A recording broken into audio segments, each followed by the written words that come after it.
bien, bonjour à toutes et à tous. Bonjour. Bonjour.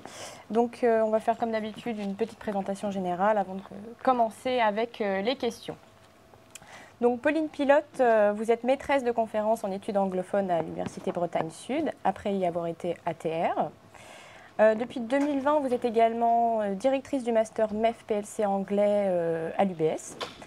Vous êtes membre donc, du laboratoire Héritage et Construction dans le texte et l'image, donc HCTI, et ainsi que représentante de l'université au comité éditorial des presses universitaires de Rennes. Oui, avec Véronique. Exactement. Vos thèmes de recherche s'orientent surtout vers la littérature américaine du XIXe siècle, ainsi qu'à la fiction historique à l'écriture de l'histoire. Donc aujourd'hui, nous allons présenter votre livre Wizards of the West, Walter Scott et le roman historique américain, qui a été donc publié en 2022 aux presses universitaires de Rennes. Cette publication est issue de votre thèse qui a été soutenue en 2017 dans le cadre de l'école doctorale Lettres, langue linguistique Arts de Lyon, ainsi que l'école normale supérieure de Lyon. Il ne s'agit pas de votre seule publication, notamment vous avez co-dirigé cette année l'ouvrage Le roman historique en ses frontières avec Patricia Victorin et Isabelle Durand, qui était la précédente invitée des Cafés des Purs. Donc pour présenter un peu plus en détail l'ouvrage, vous êtes une spécialiste de la littérature anglaise, notamment durant l'ère post-révolutionnaire.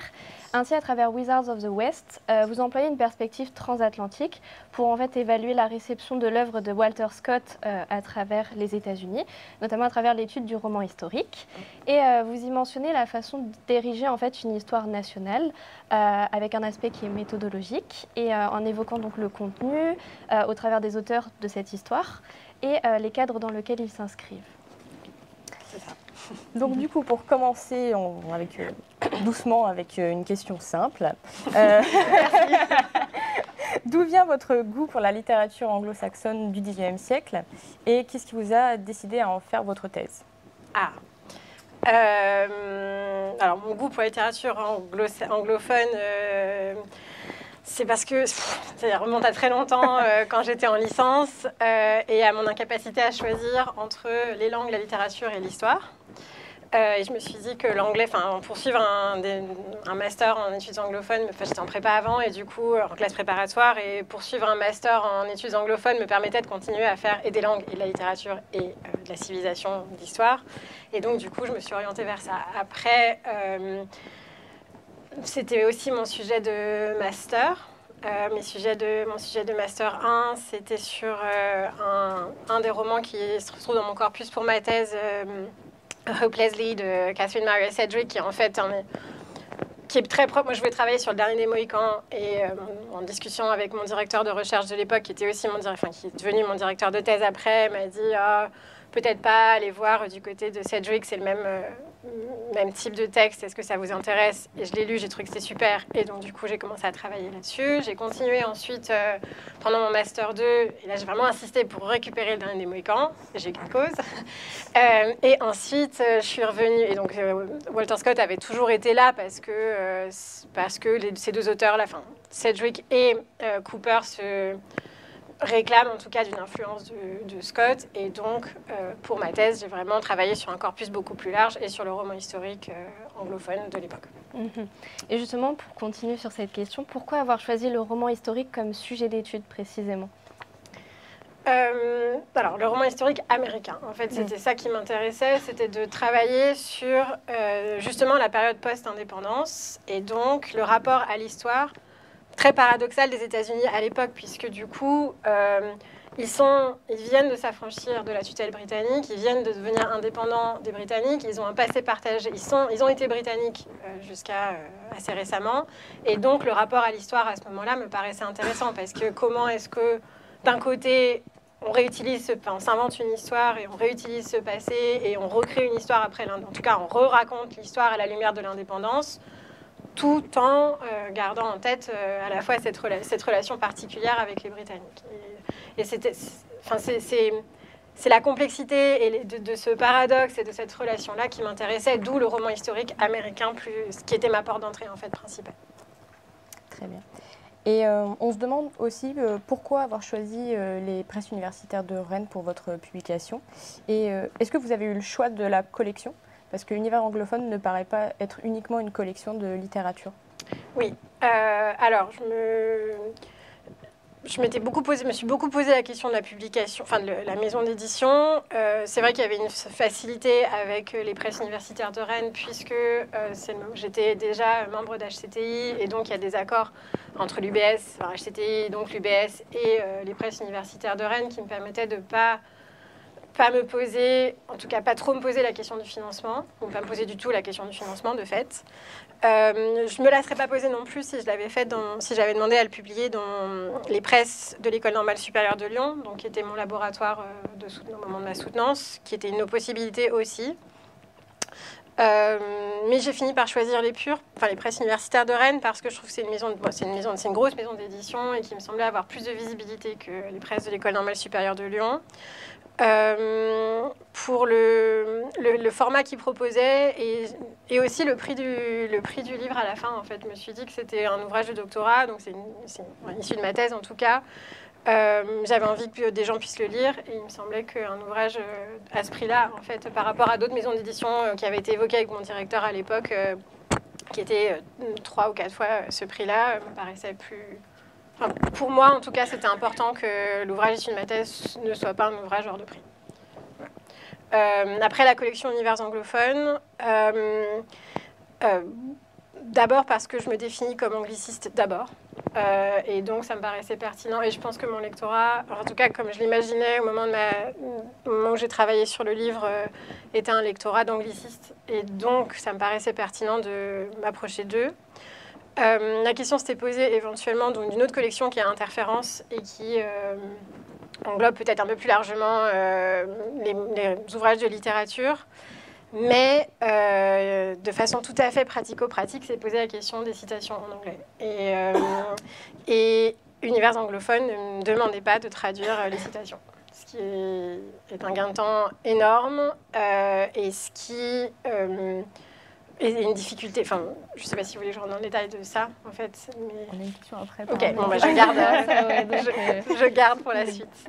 Donc, comme on l'a dit, il s'agit de la publication de votre thèse.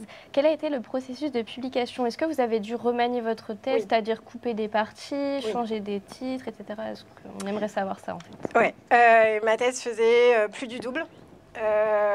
Par rapport à l'ouvrage, toujours pour des mêmes raisons que j'espérais que des gens puissent le lire. Je me suis dit que je ne voulais pas dépasser un ouvrage de 250 pages. Je me l'étais dit avant de regarder le nombre de signes autorisés par les presses universitaires. Je voulais un ouvrage qui soit accessible, qui ne fasse pas peur à première vue, en fait, qui ne soit pas un énorme pavé avant même de l'avoir ouvert.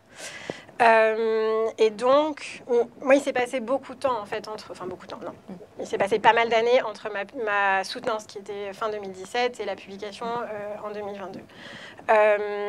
Aussi parce que j'ai été recrutée en tant que maîtresse de conférence, et donc j'ai pas forcément pu m'y mettre tout de suite. Je dois dire que je dois cet ouvrage au Covid,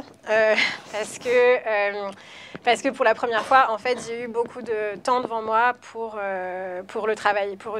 Et au début, je me suis dit, bon, ben, j'ai un peu de temps, je vais me remettre un petit peu dans ce travail-là de publication qui traînait. J'avais l'impression je me disais que je voulais publier ma thèse pour pouvoir ensuite passer à autre chose et me relancer dans d'autres projets. Et puis, avec le Covid, du coup, j'ai pu m'y mettre un petit peu, puis de plus en plus, et surtout tous les jours.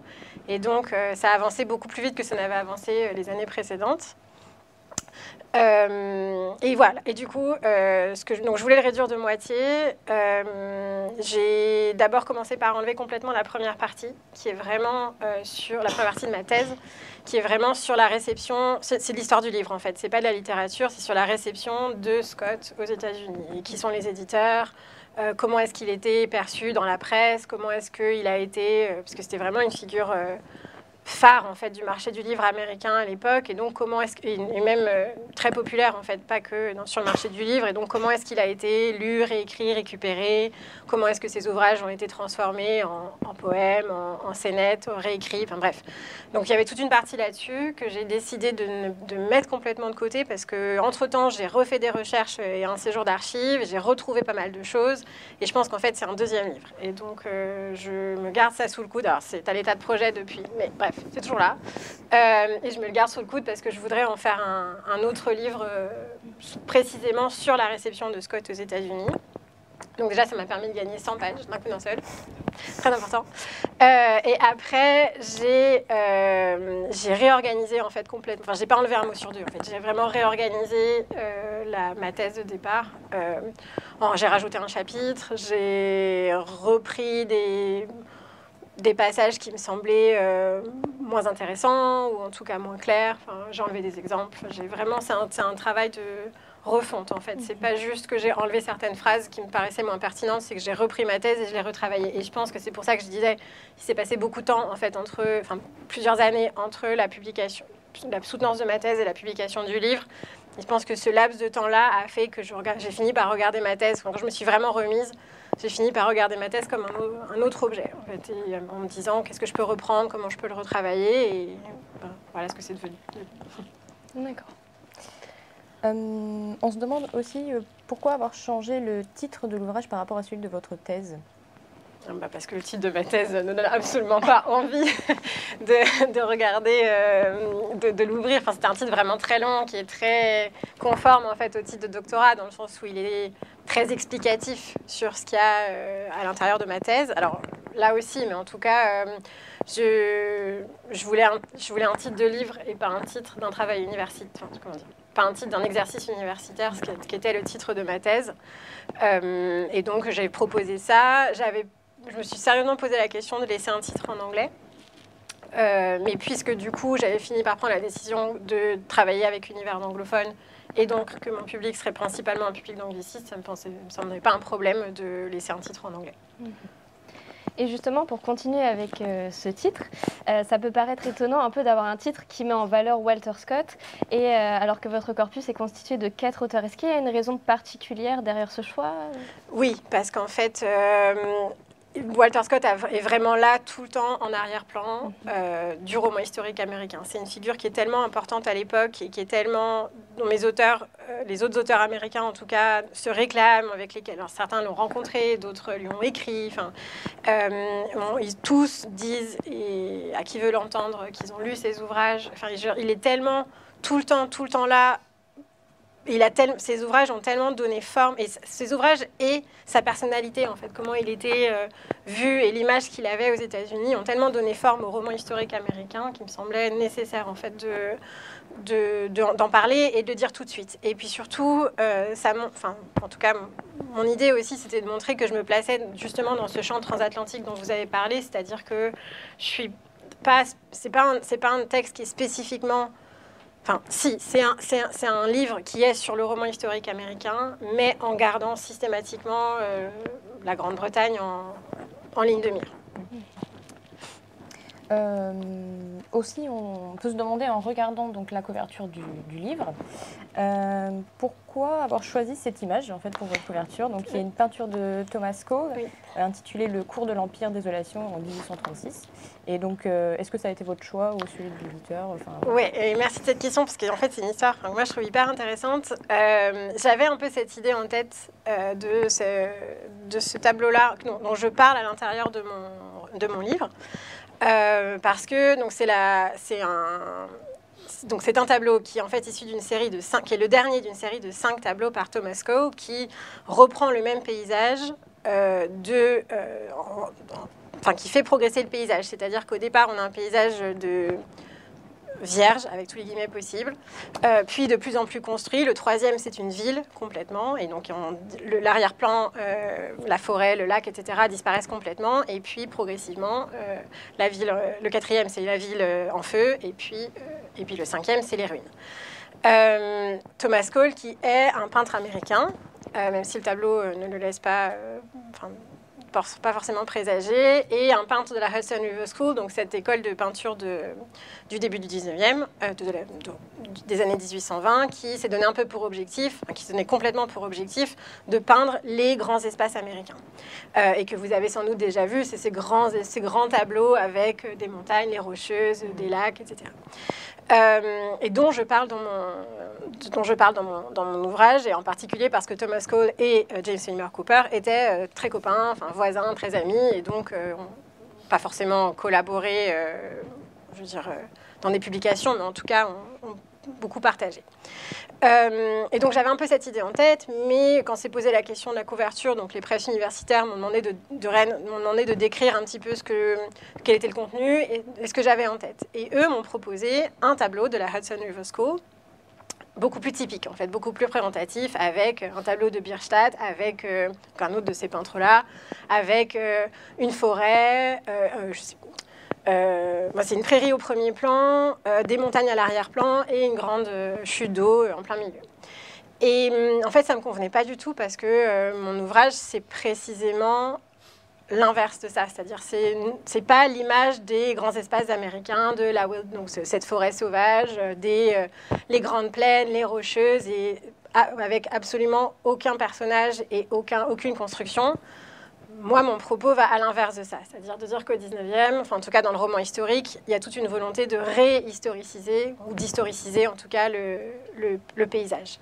Et donc ça m'a fait beaucoup réfléchir et je me suis dit, mais en fait, je veux donner directement, si mon titre et si ma quatrième de couverture donne l'impression que je vais parler des grands espaces américains et d'un territoire complètement vide, complètement vierge à conquérir, moi, je veux montrer l'inverse. Et donc, du coup, je suis allée chercher cet autre tableau-là, qui, certes, ne donne pas du tout l'impression que je vais parler des États-Unis, mais qui montre déjà un paysage avec des ruines qui me semble être beaucoup plus en lien avec le propos de mon travail que ce premier tableau qu'il m'avait proposé. Et je trouve que cet échange hyper intéressant, en fait, entre ce que moi j'avais en tête et ce que les presses universitaires avaient en tête à la lecture de juste ma présentation rapide et mon titre. Et donc, moi, en tout cas, ça m'a beaucoup fait réfléchir à ce qu'une couverture... Alors, il y a le titre, certes, c'est ça que j'y avais pensé, mais au-delà du titre, ce qu'une couverture donne comme impression. Donc, comme on a vu en amont, votre ouvrage s'intéresse à la littérature anglaise et vous citez du coup de nombreux passages en anglais. Et on se pose aussi la question du lectorat. Est-ce que ce livre reste quand même assez accessible malgré la collection Univers anglophone C'est une vraie question. J'espère que oui. Comme c'est publié par Univers anglophone, la plupart des gens qui vont se diriger vers cet ouvrage-là sont des anglicistes, donc ou en tout cas des gens qui, sinon pas anglicistes, s'intéressent au roman anglophone et donc, à minima, sont capables de lire le roman anglophone. Donc, ça me semblait pas être... avoir un texte bilingue ne me semblait pas être problématique. Alors certes, il y a certaines citations, il y a quelques citations qui sont longues, vraiment, qui font moins une dizaine de lignes, voire plus, mais il n'y en a pas tant que ça. Je ne sais pas, à vous de me dire, mais moi, ça ne me semblait pas être un écueil à la lecture. Du coup, on va arriver sur cette fameuse question sur les citations. Et donc voilà, quelle a été un peu la logique finalement de traduction, on va dire, derrière sur les citations Eh bien, non, voilà. L'absence de traduction, du coup. Non, mais ça me paraissait... C'est une question que beaucoup d'éditeurs se posent, et il y a pas mal d'éditeurs, y compris pour un public d'anglicistes, en fait, qui demandent à traduire les citations. Et le fait que les presses universitaires de Rennes, en tout cas, que la collection Univers anglophone dans les presses universitaires de Rennes ne demande pas à traduire les citations, moi, m'intéressait beaucoup, m'a clairement séduite.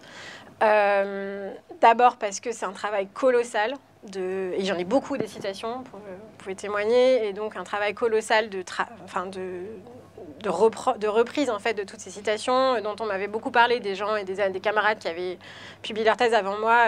J'avais vraiment cet écho-là, que c'est pratiquement ce qui prend le plus de temps, et j'avais pas forcément tout ce temps-là devant moi.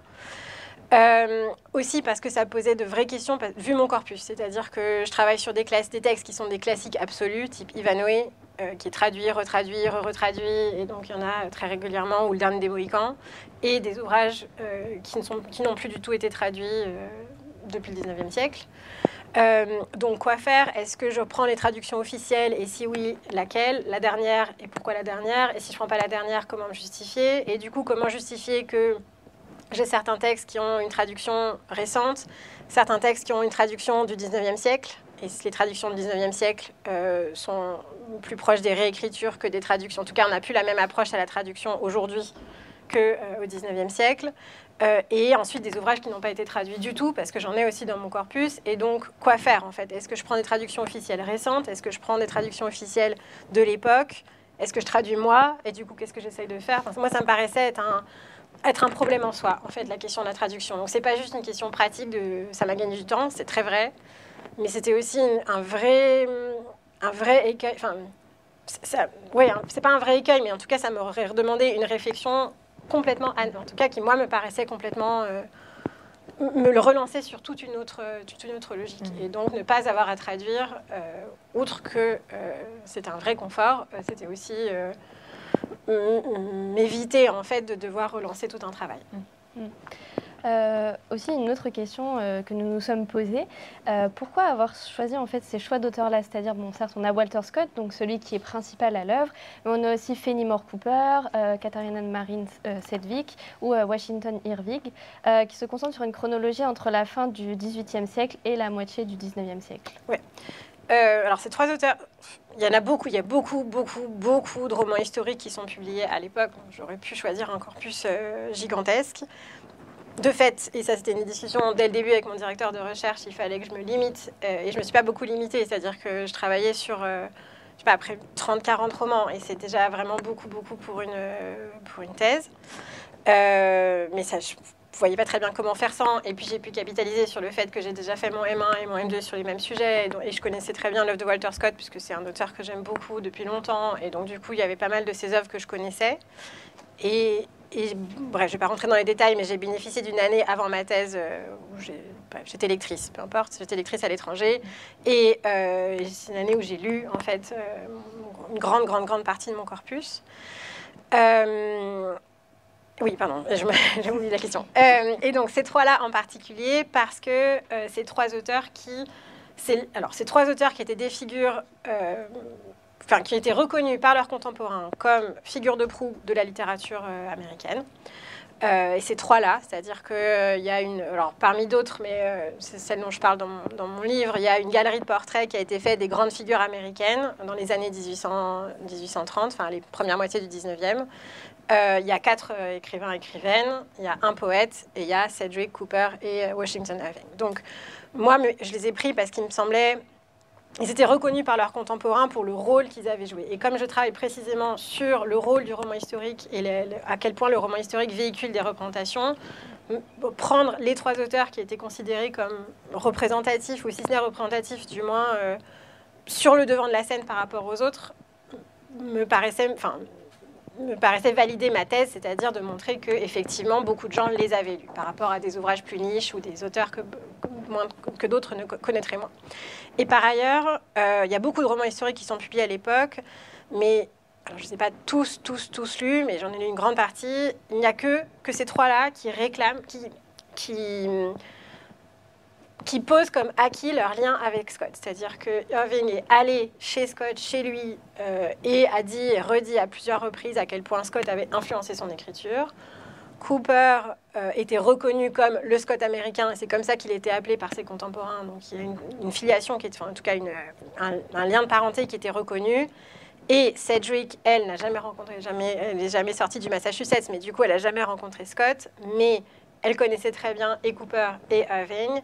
Et elle a sous-titré plusieurs de ses romans, enfin, elle a repris, elle a dit dans plusieurs de ses romans et dans sa correspondance qu'elle avait été influencée par Scott. Et donc, là encore, je ne voulais pas faire une comparaison, même si maintenant j'ai évolué, et je pense que Scott est là, même sur des auteurs et des autrices qui ne disent pas nécessairement l'avoir lu, et même s'ils ne l'ont pas lu, en tout cas, ils connaissaient ses ouvrages.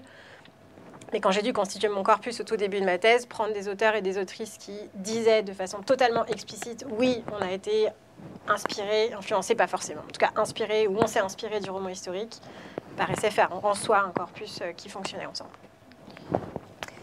D'ailleurs, au cours de notre lecture, il y a un certain nombre de ces auteurs qui reviennent plus que d'autres dans certaines parties. Est-ce que c'est un choix volontaire ou... Oui et non, j'ai pas forcément... Non, dans le sens où je n'ai pas systématiquement réfléchi à quelle proportion j'allais donner à quel ouvrage. Après, il y a la question du corpus de chacune de ces auteurs, c'est-à-dire que Cooper a écrit énormément, Washington Irving beaucoup moins, donc en fait j'avais plus d'exemples chez l'un que chez l'autre. Pareil, Sedgwick, elle a moins écrit. Et puis ça dépendait aussi de quel était mon propos à ce moment-là. Des fois... tout ce qui est la partie sur l'exploration, les paysages, etc., c'était surtout Irving parce que ça prend beaucoup de place dans ses textes, alors que chez Sedgwick, pas du tout, par exemple. Donc ça dépendait vraiment des thématiques que je voulais étudier, parce que ma thèse couvre beaucoup de champs différents, et donc certains de mes auteurs, enfin certains des auteurs que j'étudie en tout cas, répondent plus ou moins aux thématiques en question, en fait, tout simplement. Donc avant de rentrer plus en détail dans votre thèse, est-ce que vous pouvez nous donner une définition de ce qu'est le roman historique concrètement? Alors, vaste question. C'est très compliqué. Enfin, c'est très compliqué. Non, c'est un genre qui est très flou et ce qui en fait sa richesse. La seule définition du roman historique qu'on puisse donner, c'est de mêler faits, oui, des faits historiques et la fiction, qui a l'air une façon absolument, assez facile et assez évidente, mais en fait, c'est ça ce qui va relier tous les romans historiques entre le début du 19e et ceux qui sont publiés aujourd'hui, c'est que c'est toujours des romans qui mêlent un fond historique et un fond historique et une charpente de fiction. C'est-à-dire qu'on va suivre les aventures de personnages fictifs systématiquement, et c'est eux qui sont au premier plan. Des personnages fictifs qui, au gré de leurs aventures personnelles, vont entrer en contact avec des figures historiques ou vont participer à des moments historiques. Donc il faut qu'il y ait les deux pour que ça fonctionne. Si vous avez que l'un ou que l'autre, ce n'est plus un roman historique. À ça, le deuxième pan de la définition, c'est que c'est des romans, en tout cas, alors là, plus spécifiques au 19e siècle, des romans qui ont vocation de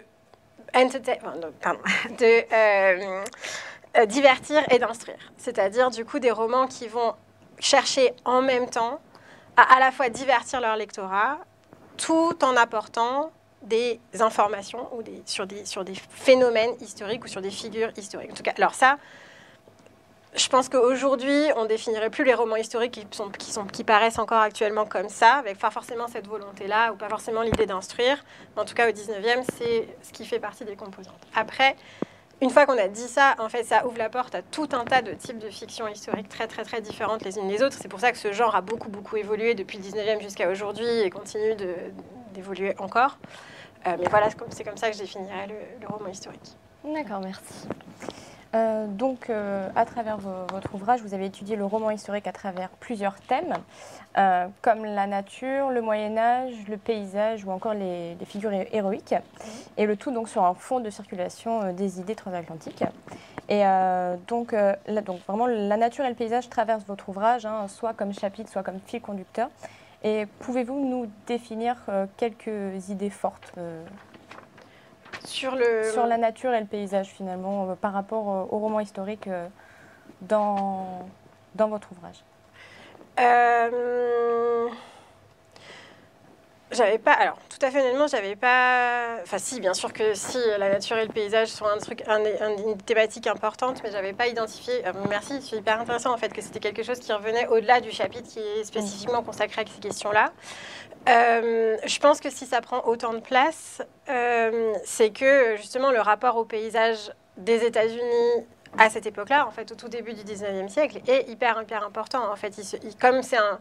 Enfin, je ne vais pas rentrer dans les détails, mais en gros, le territoire des États-Unis est extrêmement changeant à l'époque, puisque c'est précisément la période de l'expansion transcontinentale vers le Pacifique, et qu'au début du 19e, il y a de plus en plus de territoires qui sont intégrés, en fait, aux États-Unis. Donc, il y a tous les territoires de l'Ouest qui sont en train d'être conquis, là encore avec beaucoup de guillemets, puisque c'est plus compliqué que ça, mais en tout cas, qui sont progressivement intégrés dans ce que c'est que le pays, la nation États-Unis. Et donc, le rapport au territoire, le rapport au paysage est extrêmement important à l'époque. À cela se double le fait que tous ces textes dont je parle appartiennent à la période romantique, et la période romantique aussi a des liens, une vision complètement fantasmée justement de la nature, de ce que serait la nature vierge, ou en tout cas un territoire vierge. Et donc, si la nature... Alors, il y a la nature et le territoire, et je pense que ce n'est pas exactement la même chose. Si la nature a autant de place dans mes romans, c'est précisément parce que c'est au 19e que les descriptions de paysages font leur apparition dans les romans, et c'est pour ça que ça prend autant. Alors, dans la sphère anglophone, mais dans la sphère francophone, c'est pareil, en fait. Et c'est pour ça qu'il y a autant de place qui est donnée aux descriptions de paysages à proprement parler. Et après, il y a moi ce que j'en fais, c'est-à-dire que... comme justement le rapport au territoire et le rapport à ce qui serait la spécificité de la nature américaine, avec ces idées que les États-Unis, c'est les grands espaces, c'est le grand désert, les grandes plaines, les rocheuses, etc., par rapport à l'Europe, qui serait ces petites collines, ces petites montagnes, et puis ces petits lacs, et que du coup, les États-Unis se définiraient aussi par leur paysage.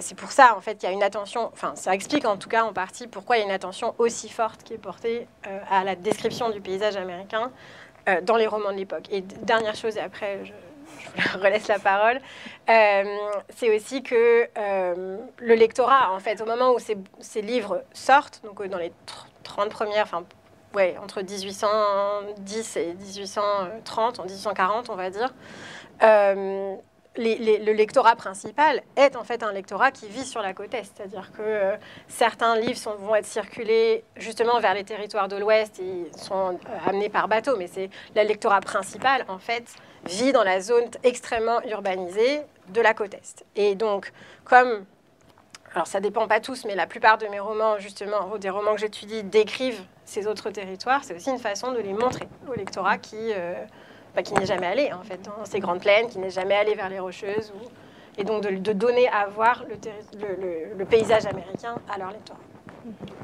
Donc vous utilisez pas mal de notions qui sont assez spécifiques. Et, par exemple, qu'est-ce que la notion d'ethnoscape ? Alors justement, c'est exactement ce que j'étais en train de décrire là, c'est-à-dire un territoire qui est doté d'une valeur, d'une valeur, comment dire, symbolique, mais c'est plus compliqué que ça, en fait, d'un territoire qui est vu pour ce qu'il veut dire, en fait, pour la population qui l'habite. Très bien. Du coup, pour continuer sur les mêmes notions, et vous avez déjà donné quelques références, est-ce que vous pouvez donc nous définir les concepts de Howling Wilderness, donc qu'on peut traduire mot pour mot nature hurlante, mais qui donc fait référence à des étendues vides et terribles, et de wilderness esthétique. Et quel a été le processus pour arriver justement à cette wilderness esthétique ? Alors, la Howling Wilderness, c'est pas de moi du tout. C'est un concept qui est relié aux puritains, donc ces Britanniques qui sont partis au XVIIe, qui sont partis qui ont fui les querelles religieuses en Angleterre. Non, en Angleterre, pas au Royaume-Uni, c'est vraiment spécifique à l'Angleterre, et qui du coup ont émigré, en tout cas sont allés s'installer dans les colonies puritaines d'Amérique du Nord. Et c'est eux, en fait, le concept de Howling Wilderness, c'est le leur, c'est-à-dire qu'eux se voyaient comme une petite enclave de civilisation, une petite enclave, c'est comme ça en tout cas, c'est en ces termes-là qu'ils le voyaient, entourés par une nature qui les terrifiait.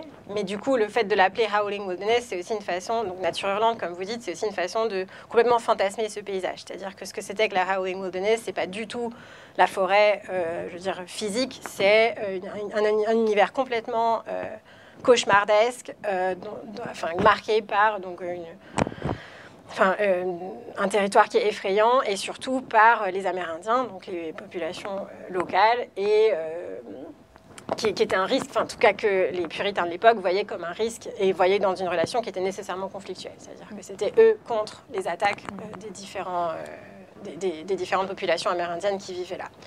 Donc, moi, ce que j'essaie de montrer, pour vous montrer comment je passe vers une wilderness esthétique, c'est qu'en fait, les romans historiques au 19e, pour beaucoup, se portent sur les puritains et racontent en fait l'arrivée des puritains, donc cette confrontation des puritains d'Angleterre avec cette Howling Wilderness, ce territoire nord-américain, tout en montrant comment progressivement, justement parce qu'il y a eu plusieurs vagues d'installation des Européens et des Anglais, enfin des Anglo-Américains, des Anglais en particulier, a permis justement de transformer cet univers complètement fantasmé en un territoire qu'on s'approprie progressivement, et notamment qu'on s'approprie via des termes esthétiques. Et donc, mon argument, c'est de montrer que, en décrivant la wilderness, en tout cas le territoire nord-américain, en termes esthétiques, c'est une façon, termes esthétiques hérités de l'Europe, c'est aussi une façon de s'approprier ce territoire-là. Je ne sais pas si je suis claire. Oui, c'est clair, merci. Et justement, vous avez un peu répondu à ça, mais comment expliquez-vous ce besoin de comparaison entre les paysages américains et écossais, plus spécifiquement ?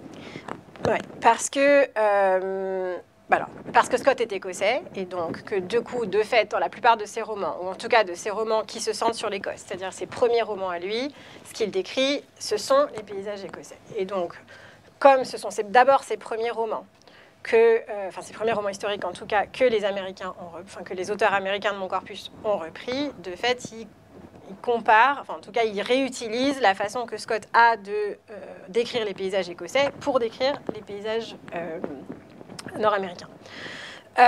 C'est aussi, c'est la première réponse évidente. La deuxième, qui l'est un petit peu moins, c'est que l'Écosse, à l'époque, au 19e, c'est, en tout cas le nord de l'Écosse, les Highlands, en fait, c'est le territoire, justement, c'est le territoire sublime c'est vu comme le territoire sublime de l'époque. C'est-à-dire que par opposition à une Angleterre très verte, avec justement ces petites collines, les Highlands sont vus comme ce territoire extrêmement sauvage, avec justement des montagnes, la bruyère, etc. Tout cet imaginaire-là. Et en fait, les auteurs de mon corpus, en comparant les deux territoires, font des États-Unis une espèce d'Écosse, de Highlands en puissance. C'est-à-dire que c'est encore plus grand, encore plus grandiose, encore plus gigantesque, encore plus des torrents encore plus violents, des montagnes encore plus hautes, etc., etc. Et donc ça permet de prendre ce qui est déjà le plus impressionnant sur le territoire, sur l'Europe, on va dire, en tout cas l'Europe de l'Ouest, et de montrer que c'est fois 1000, fois 1 million aux États-Unis. Et donc de donner encore plus d'importance, encore plus de spécificité au continent nord-américain. Pour revenir justement sur une question un peu plus spécifique, en quoi les États-Unis sont un territoire palimpeste et qu'est-ce que cela signifie justement ? Ouais. Le palimpseste au départ, je ne sais pas si... Oui, le palimpseste au départ, c'est un manuscrit. En tout cas, ce qu'on appelle un palimpseste, c'est un manuscrit sur lequel il y a plusieurs couches d'écriture. Et donc, il faut enlever couche après couche pour retrouver les différentes strates. Et alors ça, c'est une notion que moi, j'ai inventée. C'est pas moi, je l'ai inventée, mais en tout cas, je l'ai appliquée au territoire en disant que les romans historiques, en remontant dans le temps, donc du 19e jusqu'au 17e, jusqu'au puritain, montrent en fait que les couches...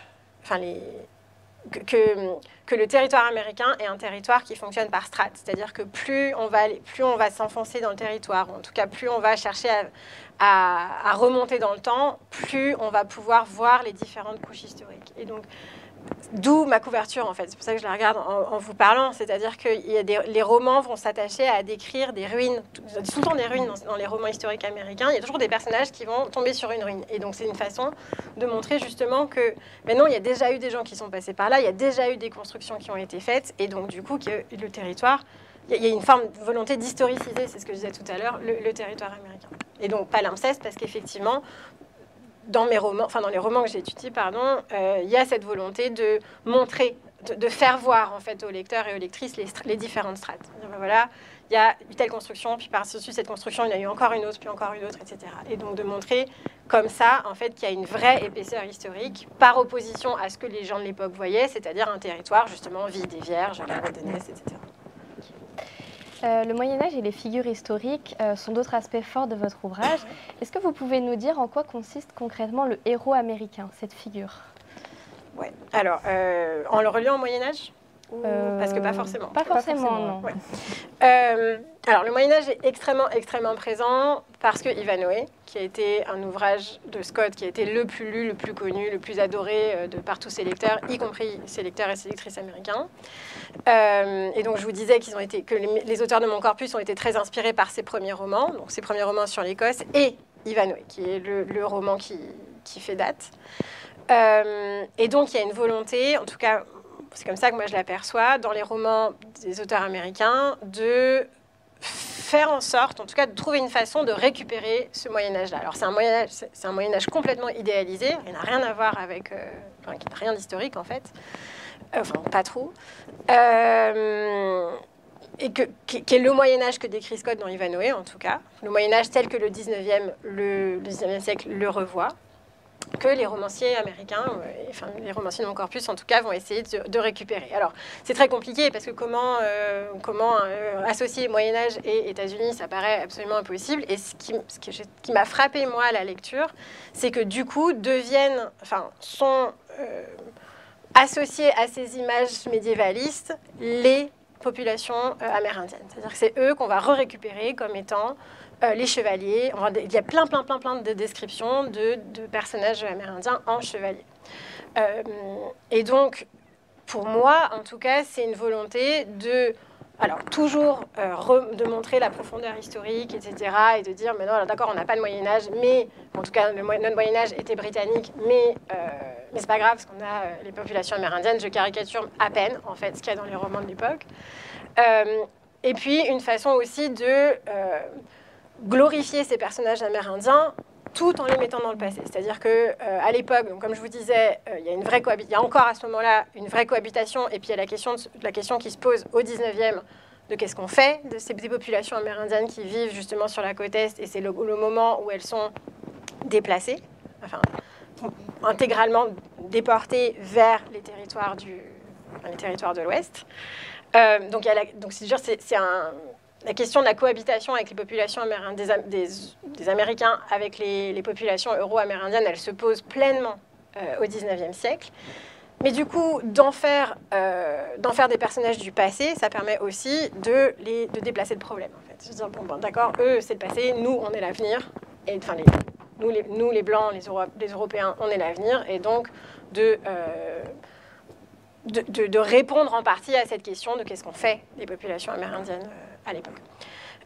Donc ça, c'est le rapport au Moyen-Âge. La question du héros américain, c'est aussi un sujet qui est très lié au 19e, enfin au contexte d'écriture, en fait, et que les auteurs de mon corpus vont plaquer sur leurs personnages historiques. C'est-à-dire qu'au début du 19e siècle, il y a une volonté de mettre en valeur celui qu'on appelle le common man, c'est-à-dire l'homme du peuple, qui est la figure valorisée au moment où les auteurs de mon corpus écrivent.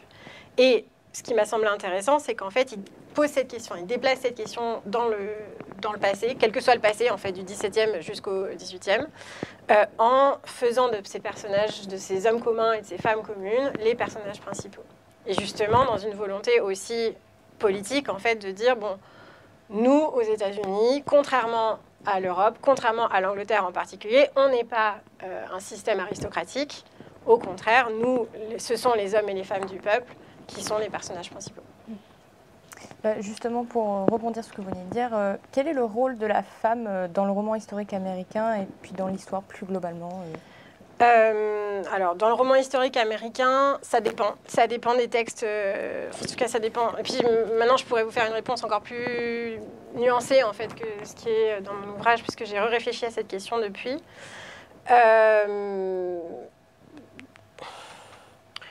Très marginal, en tout cas les rôles féminins sont très marginaux dans les romans que j'ai étudiés moi. Principalement les personnages principaux sont principalement des personnages masculins.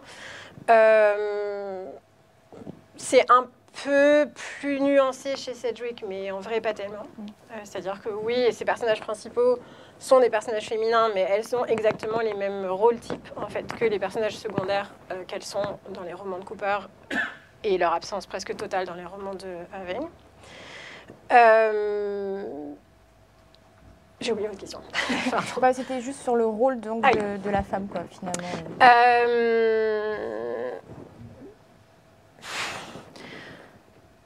Principalement un rôle de soutien, moi, je dirais. C'est-à-dire que, comme tous les romans, parce que c'est hérité du modèle de Scott, tous les romans que j'étudie sont des histoires d'amour, c'est-à-dire que la structure principale, c'est une structure, c'est une histoire de mariage, etc.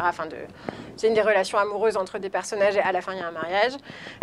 Donc, forcément, mariage étant égal, mariage hétérosexuel nécessairement, et donc, du coup, il y a forcément un homme et une femme, et ce sont les deux personnages principaux, et c'est systématiquement la structure comme ça. Enfin, en tout cas, ce sont les personnages qu'on voit évoluer, et c'est systématiquement la structure de tous mes romans. Donc, je veux dire, elles sont là, et elles ont ce rôle dans l'histoire d'amour absolument stéréotype et classique en fait qu'il y a dans tous les romans. Après, elles ont un rôle.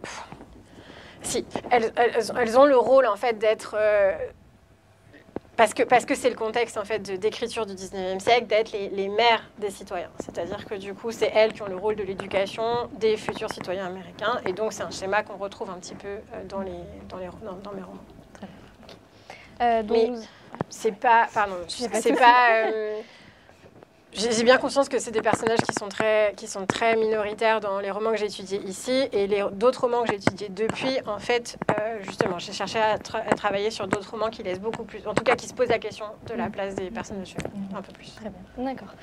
Donc on va arriver déjà à la fin de notre rencontre et on va tenter de clôturer cet échange avec une dernière question qui fait un peu plus actualité. Considérez-vous qu'aujourd'hui le cinéma a remplacé le roman historique dans notre perception du passé des États-Unis? On pense notamment, comme vous avez déjà dit, à Ivanhoe ou encore Le Dernier des Mohicans ou encore un cas un peu plus loin comme les westerns par exemple. Oui, absolument. C'est quelque chose qui m'intéresse vraiment à titre beaucoup plus personnel. Pour le coup, c'est pas mon objet de recherche, mais... le roman historique a subsisté entre le 19e et aujourd'hui, sauf que la fiction historique a subsisté, le roman historique aussi, il y a énormément de romans historiques qui sont publiés encore maintenant, mais la popularité de la fiction historique aujourd'hui passe avant tout par le cinéma et par les séries télévisées. C'est d'abord comme ça qu'on va chercher la fiction historique, qu'on cherche à la fois se divertir et s'instruire, même si... D'abord se divertir, mais aussi s'instruire. Et pour moi, qui est le strict équivalent de ce qui se passait au 19e siècle avec les romans de Scott. C'est-à-dire que la popularité des blockbusters américains aujourd'hui, qui sont des fictions historiques, équivalent très, très, très nettement à la popularité de Scott aux États-Unis, ou en Europe, en tout cas, au 19e siècle. Donc c'est un phénomène que je trouve qui est extrêmement intéressant. Et pour répondre plus spécifiquement à votre question, oui, l'histoire des États-Unis, elle nous arrive aujourd'hui... entre autres, pas seulement, mais nous arrive en particulier, entre autres, par le cinéma, tout en gardant en tête à quel point c'est, et moi ce qui me paraît essentiel, et j'espère que mon ouvrage permet de montrer un peu ça, à quel point c'est un discours sur l'histoire aussi, et qu'il faut, le western, c'est un discours sur l'histoire, et qu'il faut prendre avec ces pincettes-là. Merci beaucoup. Merci beaucoup.